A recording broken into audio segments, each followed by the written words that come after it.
अस्सलामुअलैकुम, this is Muqaddas Tariq here, psychologist and life coach.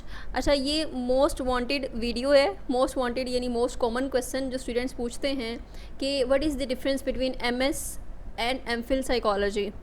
यानी students इस चीज़ में कंफ्यूज हैं। इस पर मैंने पहले भी एक वीडियो बनाई है जिसमें मैंने आपको गाइड किया था कि किस तरह से आप बीएस करने के बाद आप क्या कर सकते हैं। ठीक है, जो बीएस 4 इयर्स का आप करते हैं उसके बाद आप क्या कर सकते हैं। तो एमएस या एमफिल मैंने आपको बताया था कि आप एमएस यानी स्पेशलाइजेशन कर सकते हैं किसी भी सब्जेक्ट में, या फिर आप एमफिल कर सकते हैं। अब इन दोनों में डिफरेंस क्या है, ये अनदर क्वेश्चन अराइज़ हुआ था मेरी उस वीडियो से। ठीक है, तो अब इसलिए ये दोबारा वीडियो बनाई जा रही है कि आपको एक डिफरेंस समझा दिया जाए कि आप क्या चीज़ सेलेक्ट कर सकते हैं अकॉर्डिंग टू दी डिफरेंस, या फिर अकॉर्डिंग टू दी जो भी ऑप्शंस हैं आपके पास। ठीक है, यानी आप जो भी करना चाहते हैं, जो इंटरेस्ट हैं आप उसकी बेस पर ही आप सिलेक्शन करेंगे। तो इसमें डिफरेंस देखते हैं, उसके बाद फिर आप देखेंगे कि आपका इंटरेस्ट किस चीज़ में है और उस लिहाज से फिर आप उसको ऑप्ट करेंगे। तो एमफिल साइकोलॉजी क्या होती है, जैसे कि इसकी फुल फॉर्म क्या है कि master of philosophy in psychology. ठीक है, तो इस पे इसका फोकस क्या है कि रिसर्च ओरिएंटेड होती है, रिसर्च बेस्ड होती है। इसमें थेरीज, रिसर्च मेथड्स आप सीखते हैं, thesis writing etcetera, report writing, यानी ये सारी चीज़ें आप करते हैं इसमें। ये जो आपने बीएस में एक प्रोजेक्ट किया होता है, रिसर्च की होती है, थीसिस किया होता है, ठीक है, तो ये सब कुछ जो है वो एमफिल में होता है। रिसर्च, टोटल रिसर्च, इसमें रिसर्च ओरिएंटेड है, आप रिसर्च ही सीखते हैं, रिसर्च ही करते हैं। ठीक है, इसकी ड्यूरेशन 2 इयर्स होती है। और आउटकम क्या है, उसके बाद आप क्या कर सकते हैं, आपके पास कौन कौन सी अपॉर्चुनिटीज़ हैं। इसमें आप एकेडमिक करियर में जा सकते हैं, टीचिंग वगैरह कर सकते हैं या रिसर्च वगैरह कर सकते हैं। उसके बाद क्लिनिकल ट्रेनिंग इसमें नहीं होती, लिमिटेड है। ये एक इसका ड्रॉबैक है कि इसमें क्लिनिकल प्रैक्टिस, क्लिनिकल ट्रेनिंग नहीं होती। आप इसके बाद कोई क्लिनिक या क्लिनिक सेटअप नहीं खोल सकते। ठीक है, क्योंकि इसमें कोई ट्रेनिंग उस तरह से नहीं दी जाती, आपको कोई प्रैक्टिस नहीं करवाई जाती, तो क्लिनिकल जो है उस साइड पे आप नहीं जा सकते। तो ये चीज़ है, ये इसका ड्रॉबैक है एमफिल का। फिर रिकग्निशन एचईसी रिकग्नाइज होनी चाहिए, वो आप किसी भी यूनिवर्सिटी को जो कि एचईसी रिकग्नाइज होती है वहाँ से आप एमफिल कर सकते हैं। उसके बाद आते हैं जी स्पेशलाइजेशन कौन कौन से सब्जेक्ट में होती है। और ये जो स्पेशलाइजेशन है इसमें क्लिनिकल साइकोलॉजी का मेंशन है। इसके अलावा दूसरी भी स्पेशलाइजेशन हो सकती है, जैसे कि हेल्थ साइकोलॉजी, फोरेंसिक साइकोलॉजी भी कुछ यूनिवर्सिटीज़ पाकिस्तान में ऑफ़र कर रही हैं। इसके अलावा जो कॉमन है वो है ऑर्गेनाइजेशनल इंडस्ट्रियल साइकोलॉजी और cognitive psychology, educational psychology, health psychology. ये वाली स्पेशलाइजेशन जो है वो डिफरेंट यूनिवर्सिटीज़ में आपको मिल जाएंगी। वो आपको ढूंढना पड़ेगा कि कौन सी यूनिवर्सिटी में कौन सी स्पेशलाइजेशन करवा रहे हैं। स्पेशलाइजेशन में भी डिफरेंस होता है। अगर आप क्लिनिकल वाले में करते हैं, क्लिनिकल साइकोलॉजी में आप एमएस करते हैं, ठीक है, तो ये भी इक्वालिटी ही होता है एमफिल के।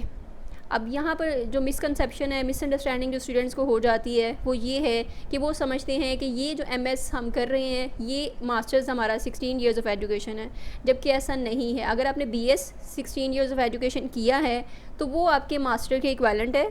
उसके बाद आप स्पेशलाइजेशन करते हैं किसी भी सब्जेक्ट में तो ये इक्वालेंट है एमफिल के। एमफिल क्या है, 18 इयर्स ऑफ एजुकेशन।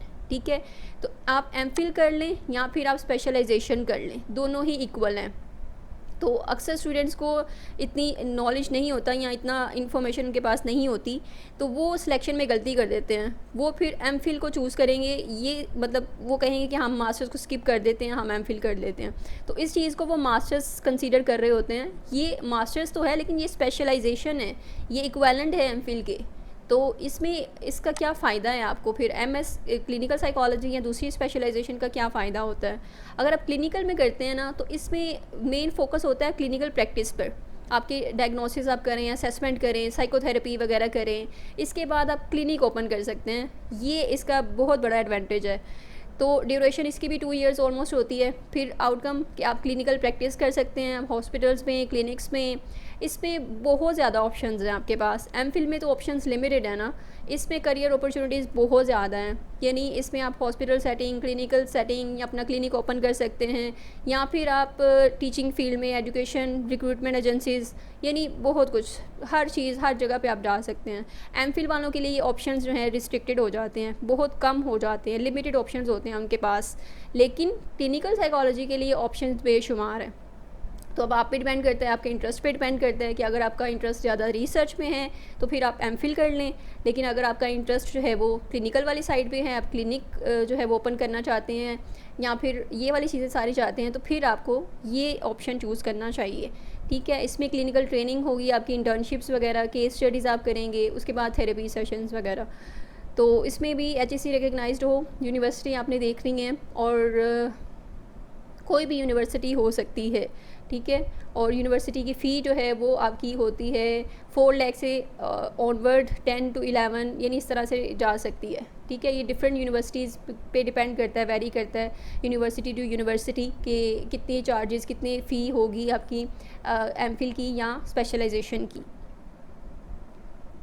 तो जो मेन डिफरेंस है ना इसमें वो होता है कि एमफिल रिसर्च बेस्ड है, रिसर्च ओरिएंटेड है, इसमें रिसर्च है, इसके बाद आप PhD कर सकते हैं। लेकिन जो स्पेशलाइजेशन है इसमें जो है वो क्लिनिकल प्रैक्टिस होती है ज़्यादा, थेरेपी वगैरह प्रैक्टिस वगैरह आपकी ज़्यादा होती है, और इसमें आपकी जो रिसर्च है वो भी आ जाती है। ठीक है, वो ऑप्शनल है, अगर आप वो करना चाहते हैं तो वो भी आप कर सकते हैं। ठीक है, दोनों चीज़ें आ जाती हैं इसमें, रिसर्च भी होती है और आपकी प्रैक्टिस भी होती है। तो यहाँ पर इसी वजह से इसका एडवांटेज ज़्यादा है, इसको एज दिया जाता है, या इसको जो है वो प्रिविलेज मिला है ये चीज़ कि यहाँ पर बेशुमार अपॉर्चुनिटीज़ आपको मिलेंगी।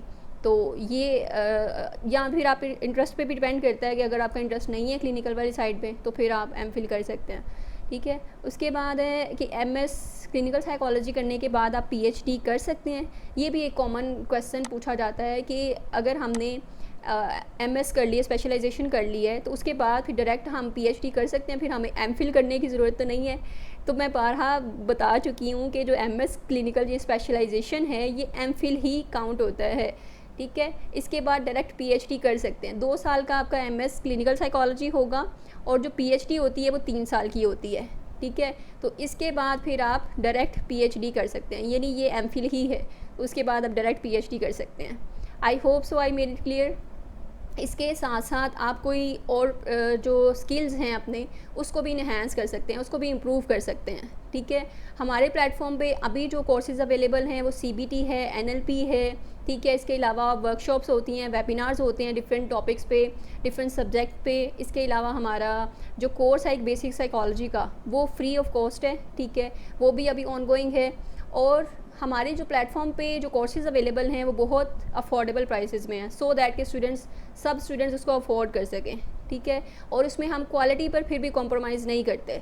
अगर NLP है तो NLP मैं खुद करवा रही हूँ, because I have done masters NLP practitioner, and now I am offering कि जो स्टूडेंट्स अफोर्ड नहीं कर सकते लेकिन वो लर्न करना चाहते हैं, वो सीखना चाहते हैं कि NLP क्या होता है। ये बहुत बड़ा स्किल है जो साइकोलॉजिस्ट जो हैं उनको आना चाहिए। अक्सर लोग MS क्लिनिकल करने के बाद ये कर रहे होते हैं, या PhD करने के बाद NLP कर रहे होते हैं, या NLP सीख रहे होते हैं। तो ये इसकी डिमांड बहुत ज़्यादा है, ये आपको वैसे भी ये पता होगा कि कितना इन डिमांड कोर्स है ये स्किल है। उसके बाद आता है CBT भी क्लिनिकल साइकोलॉजिस्ट हैं हमारे साथ, वो करवाएंगी आपको। ठीक है, और CBT जो है उसकी रिलेटेड एक बुक भी लिखी गई है, और जिसमें CBT के बारे में सब कुछ है, और जो आम लोग हैं जो साइकोलॉजी बैकग्राउंड के नहीं हैं वो भी उसको पढ़कर अपने आप को इम्प्रूव कर रहे हैं। ठीक है, तो ये उसके बाद दूसरी बुक सेल्फ एस्टीम वाली है, वो भी एक जो मेरी क्लिनिकल प्रैक्टिसेस रही हैं उसको ही उसके अकॉर्डिंग ही मैंने ऑब्जर्वेशन के अकॉर्डिंग के जो क्लाइंट्स होते हैं ज़्यादातर उनमें लो सेल्फ एस्टीम होती है, फिर उसके कॉजेज़ क्या हैं, ड्रॉबैक्स क्या हैं, उसके बाद उसको किस तरह से इम्प्रूव कर सकते हैं एक्सेट्रा, प्रैक्टिकल टिप्स क्या हैं उसकी, तो उस पर एक बुक लिखी गई है। ठीक है, तो ये चीज़ है। I hope so I made it clear. लेकिन अगर कहीं पे कोई कन्फ्यूजन है आपको इस डिग्री के हवाले से कि फ़र्दर स्टडीज़ में, या फिर स्किल्स के हवाले से कि स्किल्स हम क्यों सीखें, या फिर कौन से स्किल्स सीखने चाहिए, ठीक है, मेन जो है वो मैंने आपको बता दी है, जो कि हमारे प्लेटफॉर्म पे भी अवेलेबल हैं या किसी और प्लेटफॉर्म पे भी होंगे, आप जो भी जहाँ से भी करना चाहें। लेकिन मेन चीज़ है कि आपकी लर्निंग, आपकी एक्सपर्टीज़ इन्हेंस हो। ठीक है, अपने स्किल्स को पॉलिश करें, सो दैट कि आप ये प्रोफेशनल जो आपकी लाइफ है, करियर है, उसमें ग्रो करें। ठीक है, फ़र्दर कोई भी क्यूरी है आपकी तो वो कमेंट सेक्शन में आप पूछ सकते हैं। Thank you so much.